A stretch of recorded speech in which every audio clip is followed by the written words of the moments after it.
Bonsoir à tous et merci de participer donc à ce premier webinaire numérique de l'année 2024. Donc, on organise avec les CPTS du département et l'assurance maladie en Essonne. Donc, on a prévu deux sujets ce soir. Un premier sujet donc sur mon espace santé qui a fêté ses 2 ans. Donc, l'occasion aussi de revenir sur les différentes fonctionnalités qui existent, qui sont bien montées en puissance depuis le démarrage, et d'avoir aussi vos retours, vos questionnements sur ce sujet. Et, euh, et un deuxième sujet, donc, qui sera la présentation d'un outil donc, créé en Essonne qui s'appelle Sport Santé Click, avec donc une démonstration de l'outil et donc aussi un temps d'échange sur ce sujet. Donc, on est comme d'habitude sur un format où on souhaite aussi avoir vos retours, que ce soit aussi l'occasion pour nous d'échanger et d'avoir vos questionnements sur les thèmes qui vous sont présentés. On est parti sur un format court de 45 minutes, donc on va essayer de tenir le timing. Et donc, je ne suis pas plus longue pour l'introduction, et donc je propose qu'on démarre avec le sujet donc de mon espace santé. Alors, Anne-Sophie, si tu pouvais juste passer la vue. Voilà. Donc, je reviens pas effectivement sur voilà, l'ordre du jour qui a été amené par les CPTS du territoire, hein. Donc, le deuxième sujet, c'est la CPTS Nord-Essonne qui l'apporte. Et le premier, c'est la CPTS Cœur-Essonne avec Fabien Besançon. Alors, on voulait revenir effectivement sur les 2 ans de mon espace santé. Il y a une manifestation qui a été faite, qui était organisée par la DNS, l'Agence du numérique en santé, le 29 février en soirée, auquel était convié justement le Fabien Besançon. Donc, c'est pour ça qu'on va co-animer un petit peu cette première présentation sur mon espace santé pour voir un petit peu la dynamique qui s'est construite autour de mon espace santé. Et puis, on en est au bout de 2 ans, voilà, de mon espace santé.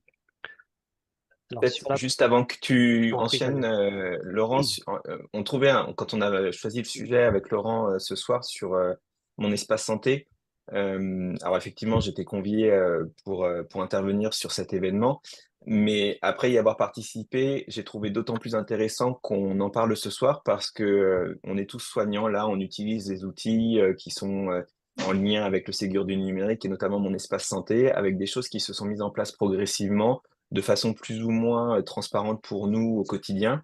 Et finalement, cette occasion, ça a été aussi un moment de prise de conscience sur l'importance qu'avait pris mon espace santé. Et on s'en rend pas compte parce que ça s'est mis en place progressivement, mais finalement, il y a beaucoup de choses qui sont en place, il y a beaucoup d'outils qui fonctionnent et beaucoup de profils qui sont alimentés, qui sont même activés. Il y a une dynamique très importante qui s'installe et ça renforce tout l'intérêt et la place de cet outil pour notre quotidien de soignants. Et c'est pour ça qu'on voulait revenir là-dessus pour que vous ayez aussi, vous, cette information que c'est quelque chose qui vraiment prend de l'ampleur et qui a toute sa place dans les outils qui sont à notre disposition pour prendre en charge les patients. Alors, sur cette première vue qui avait été présentée lors du séminaire, voilà. Donc, on est sur les ouvertures de mon espace santé. Pour recontextualiser, vous vous rappelez, il y a à peu près 2 ans, bien, il n'y avait pas ce qu'on a appelé l'opt-out, la création automatique de mon espace santé. Donc, il y avait des freins à l'alimentation, des freins à la consultation. Donc, c'est l'État qui a décidé par la loi sur l'organisation du système de soins de renforcer, enfin de généraliser l'ouverture du DMP pour tous les Français, sauf opposition. Et c'est l'été 2022 qu'on a fait les créations. Donc aujourd'hui, à date, on a un peu plus de 69 millions de DMP qui ont été créés France entière. Et on a un peu plus de 11 millions de citoyens qui ont activé leur espace santé et qui bénéficient en cela des services de mon espace santé, c'est-à-dire qu'ils sont en capacité de consulter les documents qui sont déversés par vous, professionnels de santé, dans leur DMP, et puis pourquoi pas échanger avec le professionnel de santé à partir du moment où vous initiez une conversation avec lui via votre messagerie de santé sécurisée. Donc il y a 15%, 15,8% des citoyens qui ont activé leur espace santé. Ce sont des chiffres nationaux, on a à peu près les mêmes chiffres dans l'Essonne. et qui peuvent effectivement profiter de tous les téléservices associés à cet espace. Et du coup, contrairement au DMP, c'est ce qui fait finalement le succès de mon espace santé, c'est que cette stratégie qui est appelée donc la stratégie d'opt-out, qui consiste à créer par défaut un espace santé pour tous les citoyens, c'est ça qui fait toute la différence avec le DMP. Et cette stratégie d'opt-out, même si les profils sont pas activés par les patients, ils existent et donc on les alimente avec les documents qu'on génère et qu'on dépose dans leurs espaces santé que le jour où ils activent leur espace santé, il est déjà rempli d'un certain nombre de documents, ce qui en plus renforce pour le patient tout l'intérêt de l'outil, puisque au moment où il l'active, il a déjà à sa disposition tout un tas de documents qui ont été générés par les différents soignants qui interviennent autour de lui, même s'il l'a activé tardivement. Là, on vous montre la dynamique en fait par rapport à l'activation. Donc, on a un peu plus de 15 millions d'assurés qui ont activé leur espace santé, comme on vous l'a dit. Il y a à peu près 80 000 activations par semaine, 300 000 par mois. Et donc, à travers cette activation, encore une fois, ils bénéficient de tous les services de mon espace santé et notamment les dossiers qui sont déposés dans son espace, dans son profil médical. Et cette dynamique d'activation, elle montre aussi que bon, non seulement les espaces existent, mais ils sont utilisés par les patients parce qu'à partir du moment où ils les activent, c'est pour les utiliser. Donc ça renforce aussi l'intérêt pour nous d'utiliser cet outil-là. Alors là, on revient sur l'alimentation. Donc, c'est des chiffres qui sont nationaux. On est sur, au niveau des acteurs hein, qui alimentent le DMP, donc vous, Procès Santé en l'occurrence, on est sur 37 millions de DMP qui sont alimentés depuis maintenant 2 ans, hein, du 1er février 2022 au 31 janvier 2024. Ça comprend 224 000 documents qui sont déversés dans le DMP. On voit effectivement le principal document 224 qui sont millions, Laurent. 224 millions, tout à fait. On voit le top 3 en fait. Hein. On a les comptes rendus d'examen de biologie hein, qui ont démarré il y a peu, hein, il y a à peu près 6 mois. Ça renforce effectivement l'intérêt d'aller sur le DMP de son patient pour effectivement voir ces comptes rendus d'examen biologique qui sont très attendus. On a les prescriptions de médicaments, on y verra un petit peu, on reviendra dessus après avec Fabien qui va présenter la prescription numérique. Et puis les comptes rendus d'images médicales qui sont très attendus, qui représentent que pour l'instant 7%, mais qui effectivement sont très attendus par vous, professionnels de santé, sur les comptes rendus de radiologie. Côté versant patient, on est sur 8 millions de DMP alimentés. Alors ça paraît peu, mais c'est quand même considérable par rapport au nombre qui l'ont activé. Hein. On était sur une activation de 11 millions. Ça veut dire que quand il l'active, eh bien, il l'utilise quand même, avec 14 millions de documents déposés par les citoyens dans leur espace santé, avec en premier chef le certificat de dépôt du patient et après le profil médical de mon espace santé, puisqu'il alimente son profil médical de ses informations médicales. Après, on a le top 3, donc les établissements déversent en priorité parce que ça fait longtemps, on va dire, qu'ils ont commencé à déverser dans le DMP. Donc, c'est vrai qu'ils ont une marge d'avance par rapport à ça, mais suivi de très près par les professionnels de santé, notamment les médecins libéraux. Les médecins libéraux ont beaucoup d'alimentation. Attends, Laurent, t'entends plus parce qu'il Ouais. y a un micro qui est activé avec beaucoup de bruit derrière. Donc, le deuxième qui alimente beaucoup, ce sont les médecins libéraux. On est à hauteur de 33% des documents qui sont alimentés par les médecins généralistes en majorité, principalement. Et puis les laboratoires qui sont sur la troisième marche du podium, mais qui vont probablement devenir en tête d'ici 3 à 4 mois, puisque les comptes rendus sont automatiquement déversés dans le DMP à partir du moment où le laboratoire a commencé. On a voulu faire un petit focus quand même au niveau de l'Essonne pour voir qu'effectivement au niveau de l'Essonne, vous avez à peu près, alors au niveau de l'Île-de-France, on a 40% des DMP qui sont alimentés hein, par au moins un document. Au niveau de l'Essonne, on est à peu près un tiers, on est à 33%, 32% des DMP alimentés. Alors ce retard un petit peu s'explique par le fait que on a eu des problèmes au niveau du CHSF, comme vous l'avez dit, comme vous le savez, au niveau de l'attaque. Ça a été compliqué, et puis j'ai acheté une Orelsan et en cours de déménagement, là aussi ça peut être compliqué par rapport au déversement. Puis on a les laboratoires qui ont commencé tardivement chez nous, ils ont commencé en septembre à alimenter, donc c'est pour ça que voilà, on est un petit peu en retard. Et puis les autres départements bénéficient parfois aussi de l'alimentation de l'AP-HP, donc des établissements de l'AP-HP qui alimentent fortement sur ces départements-là, notamment Paris, le 92 et le 94. Vous savez, dans l'Essonne, on n'a pas d'établissement APHP, si ce n'est, on a 2 établissements qui sont plutôt des établissements gériatriques. Donc ça augmente progressivement. Peut-être juste un mot d'actualité sur l'Essonne, c'est que on est effectivement en retard hein, par rapport à la région. Néanmoins, donc, comme le disait Laurent, les laboratoires ont démarré. Le CHSF, depuis la fin de l'année, a aussi, donc, est aussi équipé pour alimenter et donc on en parlait cet après-midi, on était en point avec eux et ils nous disaient que tous les comptes rendus d'hospitalisation sont déposés sur mon espace santé. Ils consultent aussi mon espace santé avec les résultats de laboratoire. Donc, c'est rentré dans leur pratique. Et donc, on se fixe aussi un objectif d'augmentation significative pour l'année 2024 parce on voit là qu'on a franchi la première marche mais qu'il reste quand même beaucoup à faire aussi pour toucher les professionnels de santé de ville, pour toucher aussi les assurés pour qu'ils l'activent, parce que c'est quand même tout l'intérêt aussi de mon espace santé, c'est que ce soit vraiment partagé avec le patient. Et donc, on s'est fixé un objectif ambitieux d'atteindre 70% pour le 31 décembre 2024, donc ce qui correspond à une marge de progression d'à peu près 340 000 alimentations à réaliser sur l'année 2024. Et donc, on compte aussi sur vous pour ça. Alors sur la slide d'après, on a voulu vous montrer les acteurs qui alimentent le DMP, en commençant par la médecine de ville, donc les médecins généralistes et les spécialistes. Vous Bonsoir à voyez, tous. bonsoir. Vous voyez dans la courbe qu'on est à 430 médecins généralistes qui ont alimenté au moins une fois un DMP. Donc sur les 867 médecins généralistes que comporte l'Essonne, ça représente 50% à peu près de médecins généralistes, donc c'est pas rien. Les spécialistes, on a 11%, on a un peu moins effectivement de médecins spécialistes qui alimentent le DMP, mais c'est déjà une belle progression. Vous voyez, depuis maintenant 2 ans, on a beaucoup d'acteurs différents par rapport aux médecins.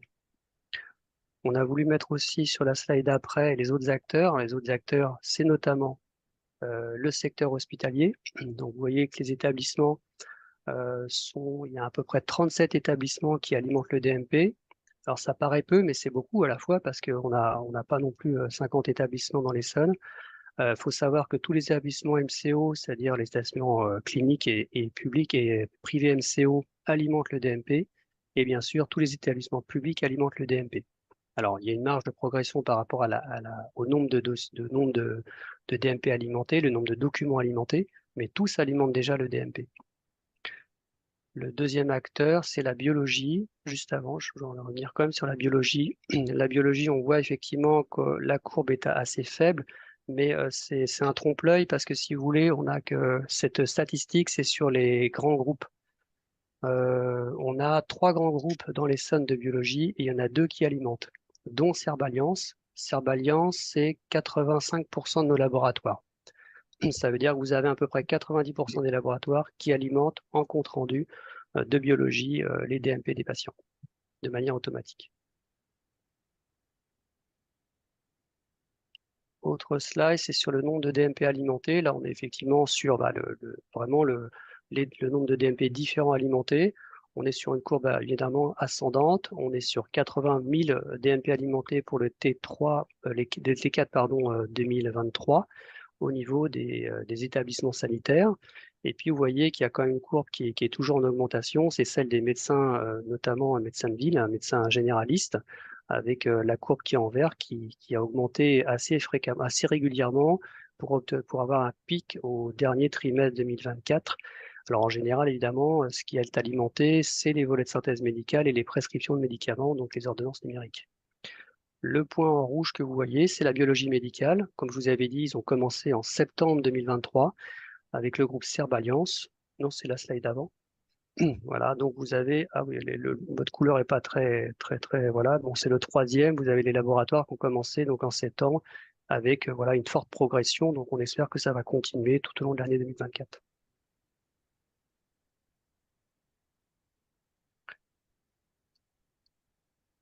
Alors rapidement, après, sur la consultation, ben, on a voulu aussi faire le lien sur la consultation. On a 750 000, alors c'est des chiffres nationaux, hein, DMP qui sont consultés, et ça représente 1,5 million de documents qui sont consultés, donc qui ont été consultés entre l'année 2023 et le début 2024. En général, la consultation se fait via le logiciel métier, donc qui est en général Ségur compatible. C'est pour ça que sur le profil DPS qui consulte le DMP, vous avez principalement des médecins, puisque vous savez que le Ségur a été mis en place en principe, enfin, d'abord sur le couloir de la médecine de ville et des pharmaciens, et qu'il n'est pas encore mis en place sur les infirmiers, les chirurgiens dentistes et les sages-femmes, hein. C'est peut-être pour ça qu'effectivement, il y a moins de consultations de la part de ces populations-là. Vous avez peut-être Fabien, tu voulais pas reprendre comment dire, euh, le top d'alimentation, le top de consultation. Bah, ce qu'on voit, mais ça paraît assez logique, hein, comme du Ségur du numérique, c'est surtout la médecine de ville qui a été concernée par la mise à jour des logiciels. Et donc, bah, ce sont les médecins qui consultent principalement les comptes rendus de biologie.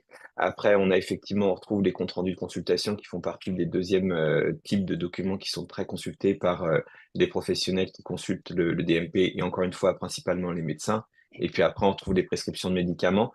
Alors, la prescription de médicaments, il y a des collègues, hein, ici médecins généralistes, donc tout de suite, ça leur paraît évident.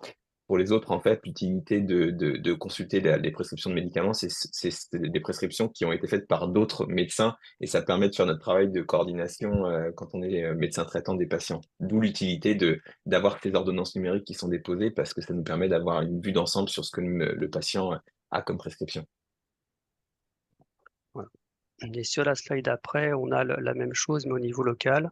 Vous voyez que le premier qui consulte en fait les DMP, eh bien, c'est un peu comme le national, hein, c'est les médecins généralistes à hauteur de 20 000, hein, par exemple sur le T4 2023.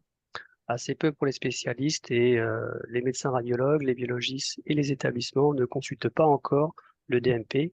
Voilà le point d'effort qu'on devra faire par rapport aux professionnels de santé pour qu'ils justement ils consultent le DMP parce qu'il est alimenté, parce qu'il y a un intérêt à le faire évidemment.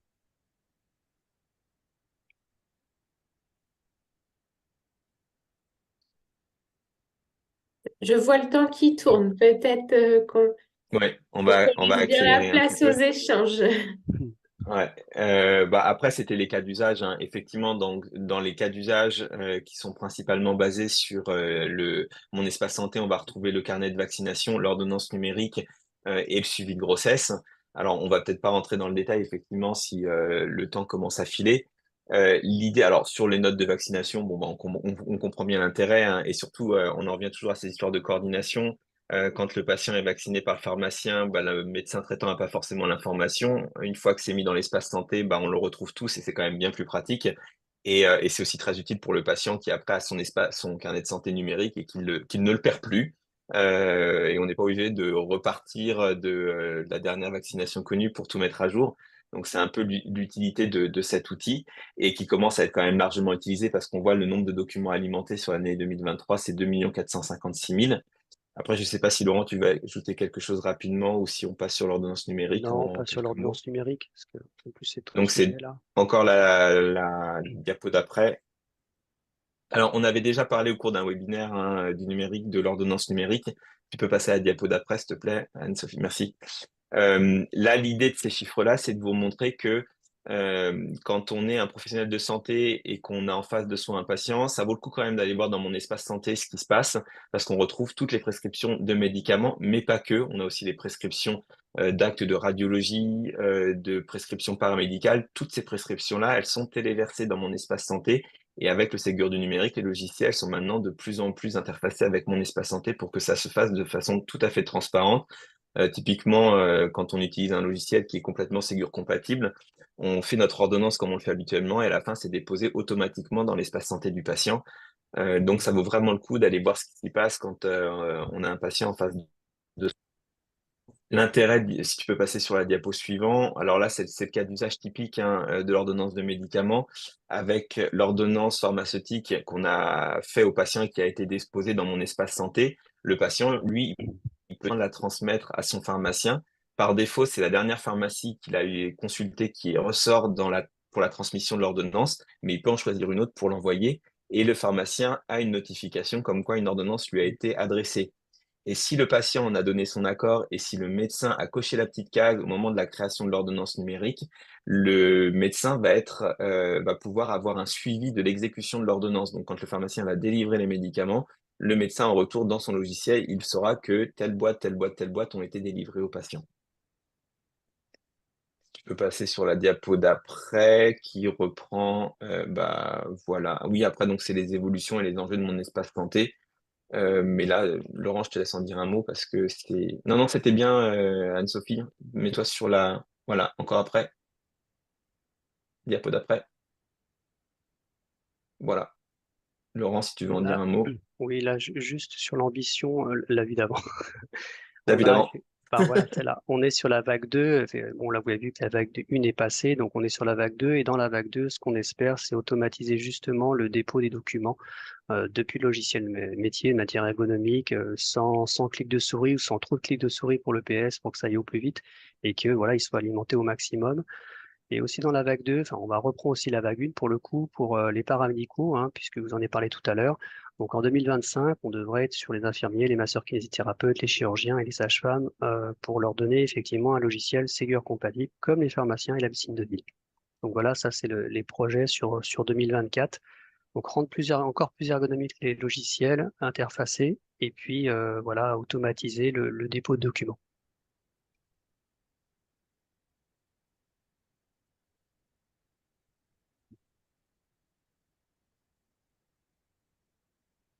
Arnaud.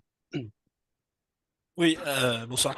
Donc du coup, moi, j'entends bien qu'il faut que ça augmente le nombre d'utilisation de DMP. Néanmoins, il y a quand même une grande inquiétude vis-à-vis de ce qui s'est passé. Il y a Thomas Fatome qui a communiqué, mais que via LinkedIn par rapport aux serveurs Microsoft qui ont été utilisés pour les recherches biomédicales. Au niveau des données de santé et il n'y a pas beaucoup de médecins qui sont au courant. Enfin, beaucoup de médecins sont au courant que le CNIL a donné son feu vert. Et donc, du coup, là, il y a, à mon avis, ils ont appuyé sur la pédale de frein, je vous le dis sincèrement. Mais s'il n'y a pas de communication derrière en disant que c'est pas de rapport avec l'espace santé, eh ben, ça va freiner, ça va beaucoup freiner. Donc, il faut que Thomas Fatome fasse enfin, à mon avis, je vais pas obliger Thomas Fatome, mais il faut qu'il fasse un communiqué, en tout cas là-dessus, national, parce que il n'y a pas tout le monde qui a l'info. L'info Peut-être est... en attendant le message de Thomas Fatome, peut-être on ne l'a pas redit là parce que c'est des éléments sur lesquels on avait beaucoup communiqué au démarrage, mais c'est quand même important effectivement de le redire que les serveurs qui sont utilisés pour mon espace santé sont hébergés en France et donc font aussi l'objet d'une surveillance très accrue sur évidemment tous les risques d'attaque. Et donc, l'autorisation de la CNIL évoquée par le docteur Saada, c'est pour un projet de recherche, donc c'est un sujet annexe de mon espace santé. Et donc, voilà, c'est important aussi de rassurer sur la sécurité des données, même si on sait bien que le risque zéro n'existe pas. Pour autant, à ce stade, on a eu la chance pour le moment d'être préservé de ce type d'attaque grâce aussi au suivi qui est fait au niveau national. Mais ce que je voulais dire, c'est que les professionnels n'ont pas forcément compris que c'est pas la même chose, hein. Ok. Donc, est-ce que je peux poser, enfin, est-ce que je peux redire en fait, il y a aussi le problème de redondance. En fait, il y a beaucoup de documents qui sont déposés de manière double ou triple ou quadruple, notamment biologique. Notamment quand ils rendent des examens partiels ou des fois ils le rendent sous différentes formes. Et bah ça va un peu saturer quand même enfin déjà pour retrouver un document du coup c'est beaucoup plus difficile parce qu'au bout d'un moment ça fait des quantités de documents monumentales. Et deuxièmement enfin c'est du coup ça rend pas très pratique l'espace en D. Donc est-ce qu'il n'y a pas un moyen de supprimer les doublons, enfin en tout cas enfin, automatiser le fait qu'il n'y ait pas de doublons. Voilà. Ah, alors, du coup, si je peux me permettre, c'est tout le travail qui est fait justement par la délégation du numérique en santé, avec les médecins sentinelles, justement, qui sont, et pas que des médecins d'ailleurs, parce que maintenant il y a aussi d'autres professions dans les professions sentinelles et qui sont régulièrement reçus et interrogés sur leur usage de ces outils numériques pour mettre en lumière les choses qui sont perfectibles, les choses qui sont fonctionnelles, pas fonctionnelles. Enfin, moi, c'était le cas, j'en fais partie, hein. Et sur les premiers les cas d'utilisation de l'identité de l'INS, hein, il y avait plein de choses qui n'allaient pas et on avait fait remonter ça et ça a été amélioré. Et là, ça fait partie, on en a justement parlé le 29 au soir de ces examens redondants et de comment est-ce qu'on ça pouvait se gérer. Mais oui, ça fait partie des sujets effectivement à aborder. J'avais une question aussi par rapport au temps que ça prend pour un médecin généraliste de mettre dans l'ordonnance ou les documents dans mon espace santé parce enfin, moi j'ai le logiciel Weda et ça met, je sais pas, au moins 1 minute à mettre l'ordonnance dedans en fait et ça perd beaucoup de temps en consultation. Je sais pas si ça va s'améliorer avec les logiciels métiers, s'il va y avoir... Et puis c'est pareil, quand on met l'ordonnance, elle n'est pas signée en fait pour l'instant, donc je sais pas trop l'intérêt de mettre une ordonnance non signée dans mon espace santé.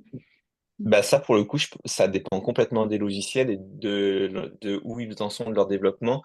Moi, je n'utilise pas ce logiciel-là et en fait, du coup, le dépôt sur l'espace santé, il se fait en arrière-plan et du coup, je peux continuer à travailler et j'ai une petite notification qui apparaît me disant, ça y est, ça a été déposé, mais j'ai pu passer aux étapes d'après dans ma consultation, ou dans ma facturation ou dans plein de choses.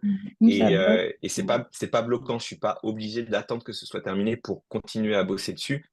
Et en principe, l'ordonnance numérique, elle est authentifiée par le fait qu'elle est numérique, qu'il y a un QR code et il n'y a pas besoin du coup de la signature. On n'a pas du tout ça dans notre logiciel métier pour l'instant, donc je pense qu'il va falloir revoir avec. Ouais, ils ont Ouais. peut-être encore un peu de boulot effectivement sur le développement. Ok, merci. Je crois que Bruno a une question. Il lève la main sagement depuis tout à l'heure. Bonsoir.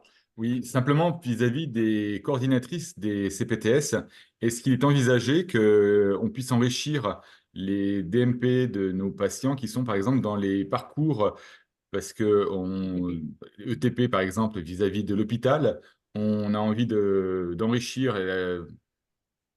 le dossier du patient et que l'hôpital puisse le récupérer. Est-ce que c'est envisageable ou pas du tout? Ah, si j'ai bien compris votre demande, c'est est-ce que les coordinatrices peuvent alimenter le DMP par délégation, c'est ça? Oui. Alors c'est le cas pour l'hôpital, puisque en général c'est le secrétariat qui alimente le DMP. Donc oui, c'est tout à fait possible que sur délégation, il peut y avoir une alimentation par, entre guillemets, du personnel administratif, non médical, si vous voulez. Ça, c'est tout à fait possible. L'alimentation est possible, pas la consultation par contre. Donc je vais quand même remonter la question pour les coordinatrices, puisque ça se fait naturellement pour les établissements de santé, pour les laboratoires également, puisque c'est les facturières qui alimentent en général le DMP. Donc voilà, je me renseignerai comment les coordinatrices peuvent effectivement pour le processus santé alimenter. On prend peut-être la question de Laurence avant de passer à la deuxième partie du webinaire parce qu'il est déjà 20h30. Ouais. Moi, je voudrais juste savoir s'il y a, je dirais, un mode d'emploi facile et à utiliser pour pouvoir, en tant que médecin, remplir facilement le DMP. Par exemple, moi, quand j'ouvre l'onglet vaccination de mes patients, j'y arrive pas, j'ai rien qui vient. Donc, je ne sais pas si c'est moi, si c'est des problèmes de. Donc, il y a d'autres choses comme ça. Je le découvre au fur et à mesure de l'utilisation, mais ça prend un peu de temps quand même. Donc, est-ce qu'il y a un mode d'emploi simple et facile?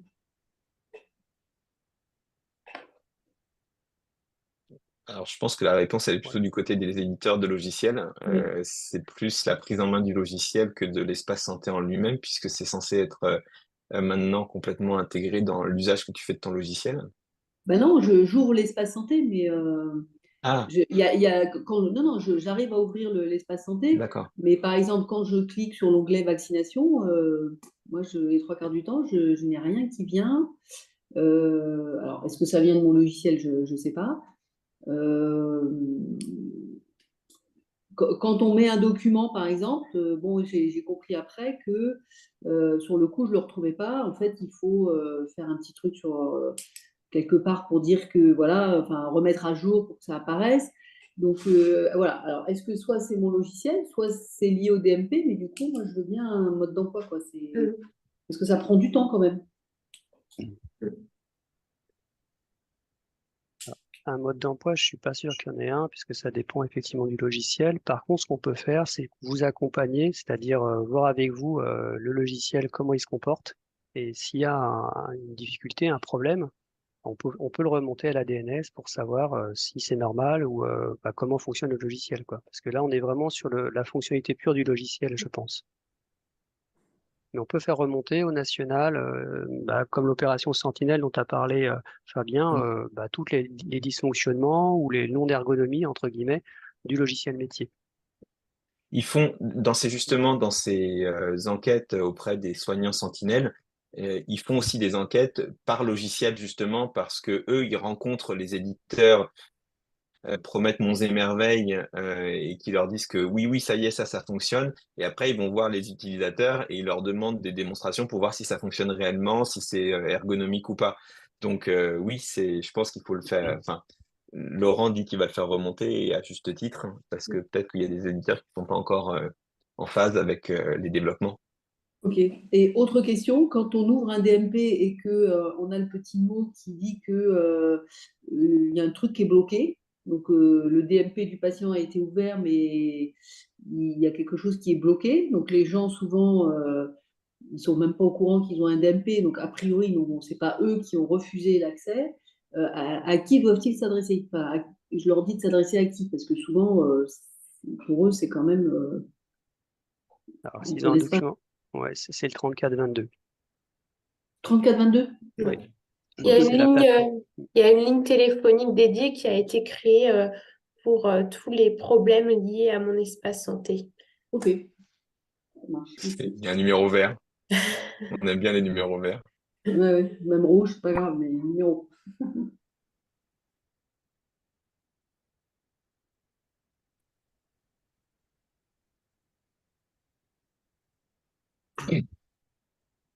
Juste pour le choix du logiciel, faut un peu revenir en chronologiquement. On a un peu signé des chèques à blanc quand même, hein, parce qu'en fait, on savait pas comment ils allaient développer leur Ségur. Donc ça, c'est vraiment dommage parce que du coup, on s'est engagé avec un logiciel et en fait, on s'aperçoit que eux, ils répondent pas forcément bien au Ségur. Donc c'est vrai que là, moi, je suis assez attristé. J'ai plein de problèmes avec mon logiciel. Parce qu'en fait, on pouvait pas savoir comment il allait fonctionner sous Ségur. Et donc, il marchait très bien avant le Ségur, mais sous Ségur, effectivement, là, j'ai la tête dans le mur, quoi, hein. Je le dis clairement, donc c'était dommage de signer un chèque à blanc. Donc, c'était pas très pratique, en fait.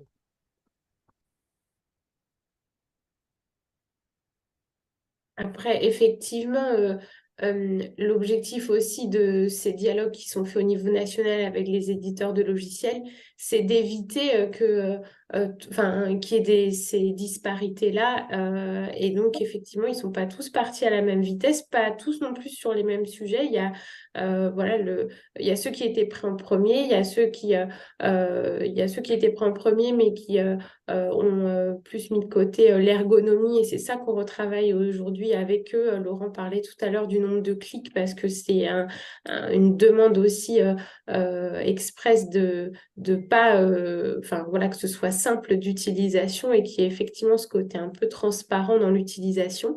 Donc ça monte en puissance voilà, depuis 2 ans. Et donc voilà, il y a soit un peu de patience, soit un changement de logiciel à envisager, mais c'est aussi quelque chose de lourd. Donc ça, je pense que les éditeurs s'alignent aussi et progressent ensemble vers le haut au fil du temps.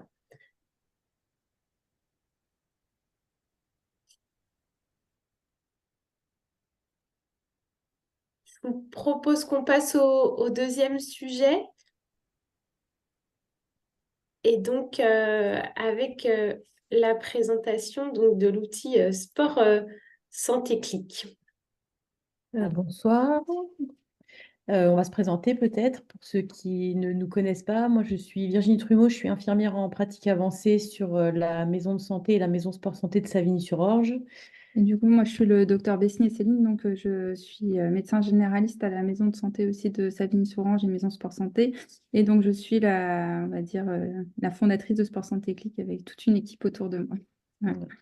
Donc, c'est un outil qui a été développé sur le territoire nord-essonne dans un premier temps et qui a une vocation à être ensuite déployé au niveau national, puisqu'on est voilà, on est innovante. Exactement. Donc, on va vous parler de cet outil qui va servir aux médecins à prescrire l'activité physique adaptée. Je veux bien avancer. Si j'arrive à avancer.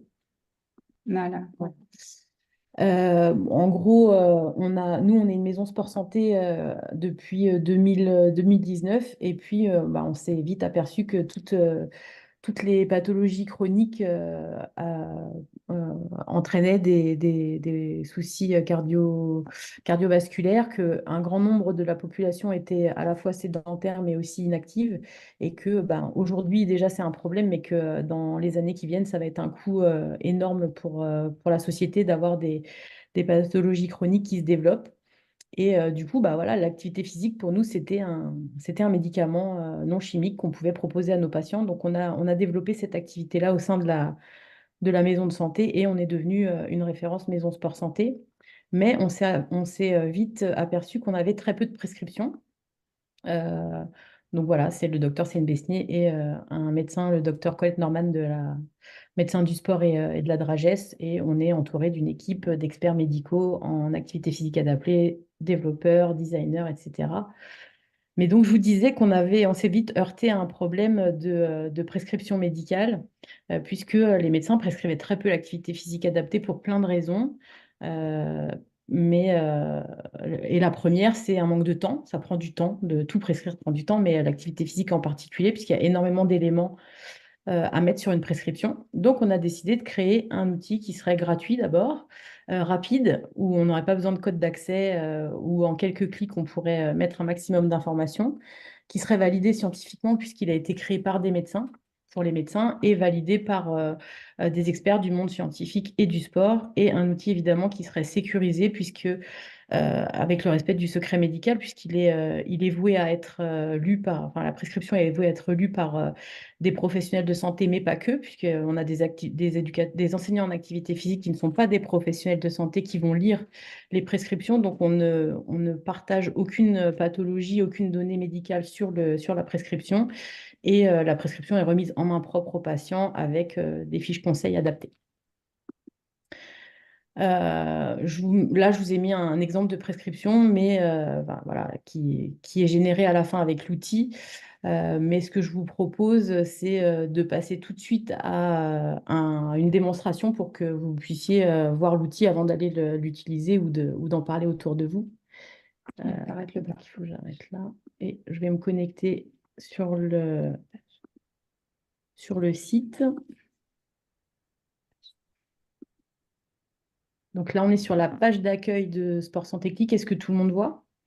Ça partage? Oui. On va choisir une pathologie dans la bande déroulante. Aujourd'hui, on a une centaine de... On a on a une trentaine, pardon, on a 100 pas activités et une trentaine de pathologies qui sont déjà référencées. Donc, vous avez le choix entre taper la pathologie ou alors la chercher dans la barre déroulante. On va choisir, par exemple, ce soir, l'hypertension artérielle. Voilà, vous allez avoir pop-up qui s'affiche. Comment? Webinaire numérique, mais en fait, c'est pas pour nous. On peut couper les micros. Merci. Voilà, il y a quelques recommandations qui vous seront tout de suite. Là, on recommande qu'il faut faire un entretien motivationnel avec votre patient et que il faut faire quand même un examen clinique du patient. Hein. L'outil ne se substitue pas au médecin. Hein. Donc, c'est important quand même de bien examiner son patient. C'est pour les médecins qui prescrivent Sport Santé. Donc, on va faire une démonstration. Donc, on va imaginer un patient de 56 ans qui serait une femme, par exemple. On va évaluer son risque cardiovasculaire. Alors, on peut soit l'évaluer en direct en remplissant ce petit tableau et le cardio-risque va être calculé, ou vous connaissez votre patient et vous pouvez noter si c'est un risque faible ou un risque élevé. Et vous voyez, quand vous vous déplacez sur les bandes, vous voyez qu'il y a des conseils qui seront donnés si jamais votre patient est à risque élevé. Là, on va imaginer que c'est un risque faible. On va noter le poids et la taille du patient. Concernant la pathologie, est-ce que votre patient a une hypertension qui est contrôlée ou non? Alors, si c'est oui, tant mieux. Si c'est non, on va conseiller d'aller voir un cardiologue. Hop. Votre patient est-il fragile? Alors, vous avez 3 cases, oui, non ou ne se prononce pas, pour la simple raison que ben, c'est quelque chose qui va être complètement subjectif. C'est vous qui allez évaluer si vous sentez votre patient fragile ou non. Si vous n'avez pas d'idée, vous avez le droit de ne pas en avoir.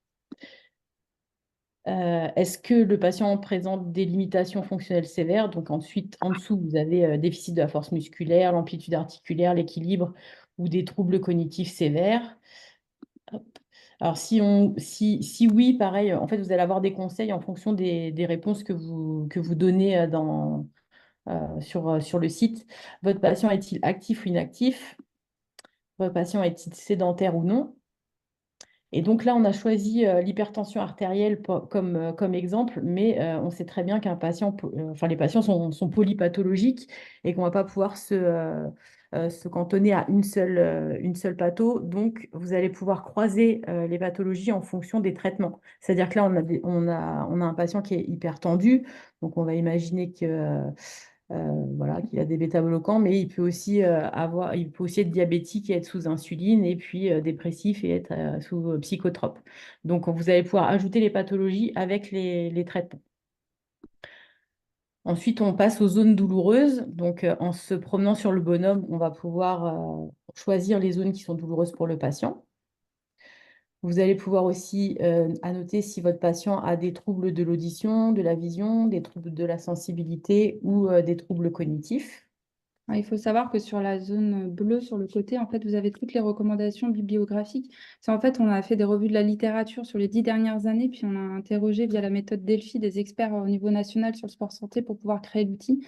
Et donc, tous les algorithmes sont validés scientifiquement. Et donc, on vous met à chaque fois des petites fiches bibliographiques, les recommandations HAS et puis la revue de la littérature. Alors, c'est encore en cours, mais ça va être rempli dans les semaines qui viennent. Voilà. Et là, vous avez terminé on a terminé de remplir toutes les informations nécessaires à la prescription. Vous avez le choix entre choisir une activité avec votre patient qui va vous dire que, par exemple, il a envie de faire du cyclisme. Et en fait, en choisissant l'activité, vous allez voir qu'elle s'affiche en vert, en jaune ou en rouge. En vert, c'est ce qui est indiqué. En jaune, c'est ce qui va être indiqué uniquement avec un encadrement spécifique, ou en rouge, tout ce qui est pratique contre-indiqué. Et vous pouvez voir quand on déroule le fil des activités qu'il y a très peu d'activités qui sont complètement contre-indiquées. Ça veut dire que un patient qui est hypertendu, diabétique et dépressif peut faire toutes ces activités-là à condition qu'elles soient encadrées. Donc, même de la motoneige ou du karting, du quad, voilà, à condition que ce soit encadré, tout est possible. Et l'idée avec cette partie-là du site, c'est aussi de dédramatiser l'activité physique et de se dire que c'est pas parce qu'on est malade qu'on peut pas avoir une activité physique comme les autres. Il faut juste qu'elle soit encadrée correctement. Et donc ça a été créé avec un médecin du sport et puis l'INSEP aussi. On a des experts à l'INSEP pour nous aider à faire toutes ces recommandations. Voilà. Si votre patient ne sait pas quelle activité il a envie de faire, voilà, vous avez des maisons sport santé. Il y en a 400 en France, 6 dans le département de l'Essonne, donc 7 maintenant même. Et vous allez pouvoir l'adresser sur une maison sport santé du département par défaut. Juste en dessous, en fait, les algorithmes ont calculé l'échelle de Borg pour votre patient avec les informations que vous avez déjà entrées. Mais cette échelle-là, si vous connaissez, vous pouvez. Alors, l'échelle de Borg, vous la voyez qui s'affiche sur le côté. Vous pouvez la modifier aussi si vous pensez que votre patient voulait amplifier. Vous pouvez aller. Voilà. Dans le vert, on est sur L'intensité de légère. l'intensité légère, et plus on avance, et plus on est sur de l'intensité importante. Donc là, il avait calculé une intensité en dessous de 65%, mais vous pouvez augmenter en fonction voilà, de vos connaissances du patient. Et donc, à partir de ce moment-là, vous n'avez plus qu'à cliquer sur l'ordonnance, et en fonction de tout ce que vous avez rempli, je vais devoir à nouveau arrêter de partager l'écran et revenir sur une autre page. Et donc là, j'arrive sur la prescription médicale. Donc cette prescription, elle a été générée avec les informations que vous avez entrées, que vous avez pu entrer juste avant. Comme vous le voyez, en fait, elle ne comporte aucun nom, aucune information sur le patient parce que nous ne collectons aucune donnée sur Sport Santé Click. L'idée, c'est de générer une ordonnance qui soit pour vous la plus précise possible, mais que vous allez pouvoir modifier et améliorer et que vous n'ayez plus qu'à l'imprimer, noter le nom du patient, aller en bas, hop, pardon, c'était plus haut, tamponner, signer et lui remettre son ordonnance en main propre. Alors après, vous pouvez la scanner et la mettre dans le dossier médical partagé. Alors, sachant qu'à chaque fois, on préconise de l'échauffement, l'hydratation, toujours des activités d'endurance avec des préconisations sur l'échelle de Borg et l'intensité recommandée, du renforcement musculaire, de l'équilibre et l'amplitude articulaire. Alors, en maison sport santé, nous, on fait toujours les trois. Et ensuite, sur la deuxième page, en fait, il y a des indications pour l'enseignant en APA, sans expliquer vraiment la pathologie. On leur donne des indications. Donc, par exemple, pour le fait, je crois que c'est parce qu'il était sous psychotrope, Oui. donc il faut un cadre structuré, rassurant, intégrer des nouveaux éléments très progressivement, susciter l'intérêt par des jeux de coopération et individuels. Voilà. On donne des informations sur l'hypertension, on rappelle le risque d'hypotension orthostatique. Voilà. Donc, on donne des informations sans vraiment expliquer de quelle pathologie il s'agit, pour essayer de respecter le secret médical au maximum. Voilà, les fiches conseils. Voilà. On va Alors, vous je vais- repartager pour les fiches conseils patients. Là. Donc, une fois que vous avez votre ordonnance que vous avez pu remettre au patient, alors on est très peu le font pour l'instant, mais en tout cas, bientôt, les patients pourront y avoir accès en direct, puisqu'il y aura un espace patient sur le site. Mais vous avez des conseils aux patients en fonction des pathologies. Donc là, la pathologie principale que vous avez choisie, c'est l'hypertension. Du coup, hop, il y a une fiche conseil qui va s'afficher pour les patients hypertendus que vous pouvez imprimer et remettre aux patients. Mais voilà, sachez que bientôt, les patients pourront aller voir eux-mêmes sur Sport Santé Click toutes les fiches conseils sur toutes les pathologies. Ça n'est pas encore en ligne, mais ça va venir rapidement. Et pour finir, vous allez pouvoir... Je sais pas, tu as perdu le site. Non, attends. Ça revient, ferme, et revient. T'as pas de choix. Mais non, il est là. Non, c'était pas connu. Pas partagé. Désolée, une seconde. On va juste partager cette page-là pour vous montrer la cartographie. Hop. Voilà. Ici. Alors, vous avez la cartographie, vous avez la France en fait, et vous pouvez trouver un espace pour adresser vos patients. Donc là, on va se mettre sur l'Essonne. Pour aller faire de l'activité physique dans l'Essonne, vous pouvez choisir la commune de votre choix. Donc là, on va faire un peu de pub pour notre paroisse, Savigny-sur-Orge. Du coup, vous avez toutes les maisons sport santé et toutes les maisons qui accueillent, enfin toutes les associations qui accueillent les patients qui veulent faire de l'activité physique adaptée sur le secteur. Et donc là, bah voilà, vous avez l'association Santé Bien-être des Coquelicots, c'est nous à Savigny-sur-Orge, mais vous avez aussi tous les clubs qui peuvent accueillir les patients qui sont répertoriés actuellement. Donc, Alors là, pour l'instant, on a répertorié toutes les maisons sport santé pour le moment, au moins sur l'Essonne. Mais là, on est en train vraiment d'appeler tous les clubs pour savoir un peu ce qu'ils font, quelles activités, avec quel encadrant. Et on les rajoutera sur le site. C'est à venir, en fait, mais c'est vraiment l'objectif. Donc, comme vous l'avez compris, c'est un outil, comme tous les outils Click, pour aider à la prescription, qui est complètement gratuit, sur laquelle vous ne trouverez pas de publicité, de code d'accès ou de quoi que ce soit, qui a besoin on a besoin de communiquer sur cet outil parce que on a énormément travaillé depuis 2 ans pour que ça fonctionne. Et maintenant, bah, c'est aux médecins de jouer et de s'en saisir et de le partager. puisque l'idée, c'est que plus on aura de prescriptions, plus on aura de pratiquants, et plus on aura de pratiquants, et plus on va avancer sur tout ce qui est prévention primaire, secondaire et tertiaire pour faire des économies à l'assurance maladie dans les années qui viennent. Alors, sachant qu'il reste encore quelques pathologies qui ne sont pas finalisées, mais ça devrait arriver. En principe, on finalise tout le site au mois de juin 2024. S'il y a des questions, on est disponible pour y répondre.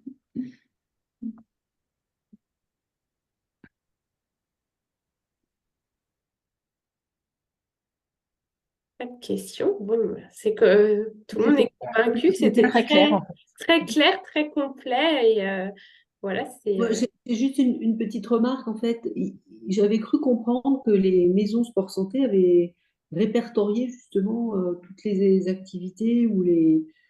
Alors, il y a le site, effectivement, il y a le site Prescriform qui existe actuellement. Sauf nous, en tant que maison sport santé, on se rend compte que Prescriform n'est pas forcément adapté à notre pratique parce qu'il répertorie vraiment tous les clubs.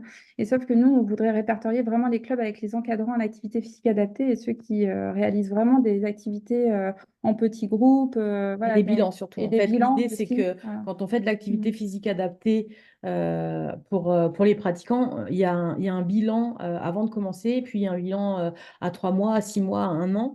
Il y a un suivi en fait qu'on assure. L'idée, c'est vraiment de pérenniser l'activité. C'est pas uniquement de les remettre à l'activité puis de les laisser livrer à eux-mêmes. Donc, c'est vrai que pour l'instant, nous, on a répertorié uniquement les structures qui vont proposer un parcours complet, en fait, avec les bilans, le suivi, etc. Et pas uniquement les structures ou les associations qui proposent sport santé, puisque c'est à la mode, en fait, tout le monde peut proposer du sport santé, hein, mais nous, on fait de l'activité physique adaptée sur prescription médicale. Nous, c'est vraiment les sites enfin, c'est vraiment la prescription qui est importante et le suivi. Ok.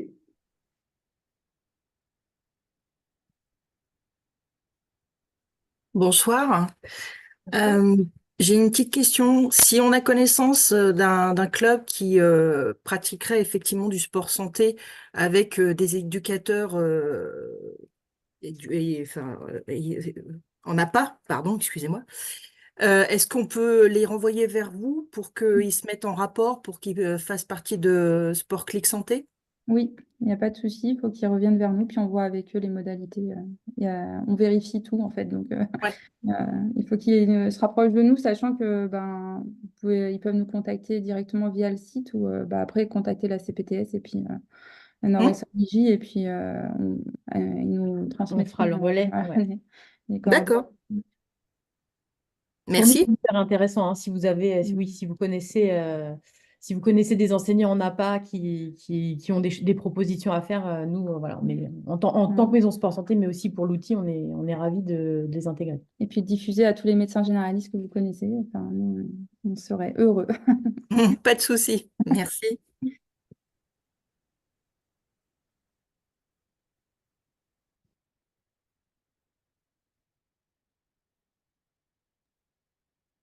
Bon, en tout cas, merci beaucoup pour cette présentation. On voit que l'outil évolue parce qu'on a, au moment du lancement, on avait organisé aussi des présentations il y a à peu près 2 ans, là aussi. Et donc, on voit que l'outil a bien évolué. Donc, merci pour cette démonstration. Merci. Donc, je vous propose de conclure ce webinaire. Voilà, donc on compte sur vous pour être les ambassadeurs de Mon Espace Santé. Mais c'est aussi intéressant, si ce n'est pas déjà fait, d'aller l'activer. Vous en tant aussi que citoyen, parce que ça renforce aussi votre discours en tant que professionnel de santé, parce que vous voyez aussi le visuel du point de vue patient. Et donc, c'est aussi intéressant pour rassurer aussi les patients sur ce sujet-là. Merci à tous pour votre participation et l'animation de l'ensemble des intervenants. Et je vous souhaite une très bonne soirée. À bientôt.